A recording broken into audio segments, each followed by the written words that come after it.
Right now, at this exact second, we are standing 80 years away from the end of World War II. 80 years. That number should bother you a little because if history has a heartbeat, we are sitting right at the point in the rhythm where it usually skips. Every great empire in the last 500 years, Britain, the Dutch, the Spanish, even ancient China, hit this exact same stage of their story before the wealth of ordinary people started quietly disappearing. And I mean quietly. Not with tanks rolling through the street, with something far sneakier than that. Your savings losing power while your bills somehow feel heavier every single month. Your job feeling less secure even when the news keeps insisting the economy is fine. That unsettled, jittery feeling you get scrolling your phone at 11 p.m., wondering if the world is genuinely falling apart or if you're just imagining it. You are not imagining it. There is a 500-year-old pattern quietly running underneath everything happening right now. And one man who turned that pattern into a $150 billion fortune is about to hand you the exact playbook he used to protect himself. By the end of this video, you will know exactly where you personally sit inside that pattern, and more importantly, the specific moves you can make before the next stage hits. Stay with me because stage 4 of this pattern is the one almost nobody sees coming until it is already too late to prepare for it. Before we go any further, do me one favor. Hit that subscribe button right now because on this channel, David Marshall Finance, this is exactly what we do. We take huge, complicated money and history questions and we break them down until they actually make sense. And trust me, you do not want to miss it when I come back later and cover exactly which country is quietly rising next inside the same cycle. Okay, let's actually get into it. My name is David Marshall, and for the past several years I have spent an unreasonable amount of time chasing the same question. Why do some families, some cities, even entire countries manage to stay wealthy for centuries, while others rise fast and crash even faster? That question eventually led me straight into the work of a man who quietly became one of the most successful investors alive, by treating the global economy less like a spreadsheet, and more like a living organism with a pulse, a temperature, and eventually a lifespan. I'm not talking about some Wall Street guy who got lucky on a couple of good trades. I'm talking about someone who built a $150 billion hedge fund by going back and studying 500 years of empires rising and falling, not decades, centuries. He studied the Dutch Empire at its peak, the British Empire at its peak, and the long rise of the American dollar, and across all of it, he kept finding the exact same 5 forces showing up again and again and again right before every single major collapse. His name is Ray Dalio, and if you have never heard that name before, that is about to change, because what he uncovered is not just history trivia. It is closer to a warning label for exactly where we are standing today. Let's start with the feeling first, because I already know you have felt it. That sense that everything is moving faster and somehow also falling apart slower. News that used to shock an entire country for a week now gets replaced by the next headline in a single day. Political disagreements that used to just be disagreements are turning into something that feels closer to open hostility. Prices that used to feel stable now shift under your feet before you even notice it happening. Dalio's answer for why the world feels this way right now is almost uncomfortably simple. He says there are 5 big macro forces operating underneath everyday life, like tectonic plates sliding against each other, and when enough of them move at the same time, that is when you get the earthquake. Let's go through all 5, one at a time, because force number 3 is going to change the way you read the news for the rest of your life. Force number 1 is what Dalio calls the money and debt force. In plain English, this is what happens when a country's total debt grows faster than the income needed to actually pay it back. Picture someone who keeps swiping a credit card every single month while their salary stays completely flat. For a while, nothing bad happens at all. You can borrow your way through years, even decades, of feeling perfectly fine. But eventually, the interest payments alone start quietly eating your paycheck, and at that point you are only left with 2 real options. Cut your spending hard or somehow make more money appear out of thin air. Countries almost always choose the second one. They print money or they slowly devalue their own currency, meaning the dollar sitting in your wallet by less and less over time, even while the number printed on your paycheck stays exactly the same. Dalio calls this whole pattern the long-term debt cycle, and he says most people never see it coming, because it does not arrive looking like a crisis. It arrives looking like everything just slowly getting more expensive year after year, until one day it explodes into a full-blown sovereign debt crisis, and suddenly everyone acts completely shocked as if there were no warning signs at all. Force number 2 might actually be the one you feel the most, even if you have never put an official name to it. Dalio calls it the internal conflict force, and it is basically the widening gap between rich and poor combined with a widening gap in basic values. When that gap grows large enough, something strange starts happening inside a country. people stop seeing the other political side as simply wrong. They start seeing them as dangerous. Compromise starts to feel like weakness instead of maturity. Dalio has pointed out, using his own historical data as evidence, that once this gap passes a certain threshold, democratic systems themselves start to genuinely wobble, because both sides quietly start believing the only way to actually win is to break the very rules the other side is still playing by. He is not saying any of this to scare you for entertainment. He is saying it because in his own research spanning centuries, this exact stage, a hard left facing off against a hard right, polarized past the point of compromise, shows up right before almost every major internal collapse in the last 500 years of recorded history. And here is force number 3, the one I promised would change how you read the news: geopolitical conflict.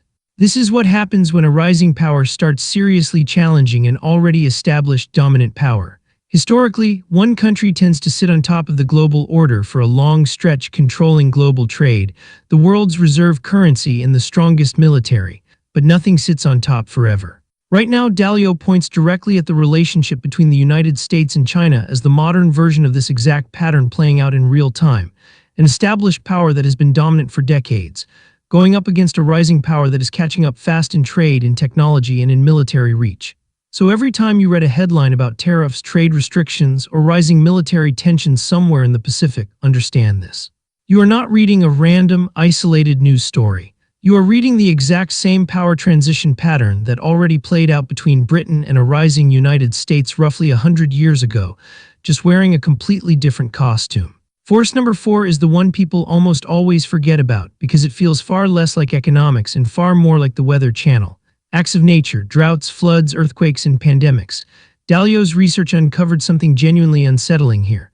Across 500 years of recorded history, these natural disasters have actually killed more people and destroyed more accumulated wealth than wars have. We just do not talk about them the same way because there is no clear enemy to point a finger at afterward. But a flood that wipes out an entire region's farmland, or a pandemic that shuts down a global supply chain overnight, slams into the money and debt force and the internal conflict force at the exact same moment, because governments are forced to spend enormous amounts of money they do not actually have, right at the exact moment their citizens are already stressed, broke, and divided. It is like kicking someone while they are already down, except in this case, the someone is an entire nation. And now force number 5, the one Dalio says might genuinely decide everything else on this entire list.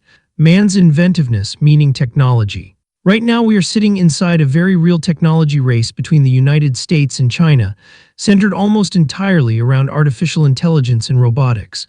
And here is the part that should honestly stop you for a second. Dalio's own conclusion is that whichever country wins the AI and robotics race does not just win a technology contest. They win the economic war and the geopolitical war at the exact same time. Because in his view, technological dominance is what funds military dominance, which is what funds economic dominance in an endless self-reinforcing loop. So when you see headlines about chip export restrictions, competing AI models, or new robotics factories, understand that you're not watching some side story playing out in the background. According to this entire 500-year framework, you might genuinely be watching the single deciding factor for who writes the next chapter of the global world order. So that is the full picture laid out in front of you. Money and debt, internal conflict, geopolitical conflict, acts of nature, and technology. 5 separate forces all moving quietly underneath the surface of daily life, all completely invisible right up until the moment they are not. And Dalio did not just leave this theory sitting inside a textbook somewhere. He actually applied this exact framework to real countries alive today. And what he found about 2 very specific nations should genuinely make you pay attention, especially if you happen to live in either one of them. Let's start with the United Kingdom, because its current story is honestly one of the clearest, most visible examples of late-stage empire decline you can find anywhere on the planet right now. The UK is dealing with structural government debt that keeps climbing year over year, a tax system currently sitting in the middle of a genuine crisis of public confidence, and here is the number that should stop you cold. Recent estimates suggest the UK has lost somewhere around 16,000 millionaires in a single stretch, largely driven out by changes to the country's non-dom tax status, meaning wealthy residents who were previously only taxed on their UK income are now being taxed far more broadly, and a huge number of them simply packed their bags and moved their money to more tax-friendly countries instead. When a country's wealthiest citizens start quietly moving both their money and their actual address somewhere else, that is not just a headline you scroll past. That is a symptom. It is the financial equivalent of watching the healthiest cells in a body leave first. Now let's talk about the United States, and this is exactly where I need you to sit up a little straighter, because the picture here is far more complicated than simply good or simply bad. Dalio describes the US as still being incredibly innovative, still leading the entire world in technology, and still sitting at the center of global finance. But underneath all of that innovation sits a genuinely dangerous version of force number 2, internal conflict. The top 1 to 10% of Americans are currently capturing an enormous share of the economic gains being created, while a huge portion of the country, roughly the bottom 60%, are struggling with basic financial literacy and basic financial security at the exact same time. That gap, extraordinary wealth sitting on one side and a genuine struggle to even understand personal money on the other, is exactly the kind of internal conflict force that historically strains a country from the inside out, even while it still looks powerful and stable from the outside. Rome did not fall because an enemy simply showed up at the front gate one random Tuesday afternoon. It fell slowly from the inside, while everyone was still busy arguing about whose fault the whole thing actually was. Now here is where I want to tell you something most people genuinely do not know about Ray Dalio, because it explains exactly why he built this entire framework in the first place, and honestly, it might be one of my favorite true stories in all of modern finance. Back in 1982, a young Ray Dalio was convinced, absolutely convinced, that a massive banking crisis was about to hit the American economy. He had studied the debt numbers obsessively, he saw the warning signs everywhere he looked, and he went on national television and confidently predicted an economic collapse was coming. He was so certain of himself that he bet heavily on it with real money. And then the exact opposite happened. The market did not crash at all. Instead, it quietly bottomed out and launched straight into one of the biggest bull markets in American history. Dalio was catastrophically wrong in public on live television with money on the line. He lost so much that he had to let go of every single employee at his small company. He was so broke afterward that he actually had to borrow $4,000 from his own father just to cover his family's basic bills. Sit with that for a second. A man who would eventually go on to run a $150 billion hedge fund, standing at his absolute lowest point, quietly borrowing grocery money from his own dad. But here is the part that actually matters, the part that turned that public humiliation into the foundation of everything he built afterward. Instead of getting bitter or quietly walking away from finance forever, Dalio flipped the entire experience into a principle he now repeats constantly to this day. Pain plus reflection equals progress. He eventually realized his real mistake was never the prediction itself, it was arrogance. He had been so confident in his own opinion that he never once stress-tested it against anyone smarter than himself in the room. So from that moment forward, he rebuilt his entire company and honestly his entire personal philosophy around one single core idea: radical open-mindedness. Never fully trust your own certainty. Always ask yourself, how do I actually know I am right, and who out there can prove me wrong faster than the real world eventually will? That one humiliating year in 1982 is honestly the real reason this entire 5 forces framework even exists, because Dalio spent the following decades deliberately building systems specifically so he would never again get blindsided by his own overconfidence. And that same exact lesson is what leads us straight into the part of this video that actually matters most for you personally, because knowing all 5 forces is interesting information, but knowing what to actually do about them is what protects your money, your family, and your future. There is an old saying Dalio has referenced more than once, that a smart rabbit always keeps 3 separate holes, meaning if a predator ever blocks one exit, the rabbit already has 2 other ways out ready to go. He's obviously not talking about literal rabbits here. He's talking about you and me, and every single person trying to protect their financial life while an empire cycle quietly turns underneath all of us. And based on his own 5 forces, there are 3 specific holes, 3 specific escape routes that he personally builds his own life around right now today. The first hole is geographic flexibility. Dalio's advice here is almost uncomfortably blunt. Do not nail yourself down permanently to one single place, one single passport, or one single assumption about where the world's stability will still exist 10 years from now. This does not mean you should panic and move to another country tomorrow morning. It means staying mentally and financially ready to shift your capital, your business, or even your residency toward what he calls cooperative, civil, and creative zones. Places where institutions are still functioning properly, where the rule of law is genuinely respected, and where talented people are still busy building things instead of fighting each other. History shows that wealth does not simply vanish during empire transitions. It moves. It flows steadily out of declining powers and into rising, more stable ones, and the families who successfully protected their wealth across multiple centuries were almost always the ones willing to move along with it, instead of staying loyal to a slowly sinking ship purely out of nostalgia. The second hole genuinely surprised me the first time I studied it closely, because on the surface it does not sound like finance advice at all. Dalio pushes hard on aligning your actual daily work with something meaningful to you personally, and with genuine relationships instead of chasing the highest possible salary at absolutely any cost. And this is not just some soft, feel-good detour away from real money advice. There is real data behind it. Once your basic needs plus a reasonable cushion above them are already covered, additional income adds surprisingly little to your actual day-to-day happiness. What keeps adding to it, according to the research he leans on, is community, real relationships, work that feels meaningful instead of hollow and repetitive. In a world being shaken by all five of those macro forces at once, the people who stay psychologically stable are rarely the ones sitting on the biggest account balance. They are the ones with strong relationships and a genuine sense of purpose that does not evaporate the exact moment the market starts getting scary. And the third hole is the one people are usually most surprised to hear coming from a hedge fund legend: transcendental meditation. Dalio has openly credited this specific practice as one of the single biggest contributors to his entire career, and the way it actually works is pretty simple to explain.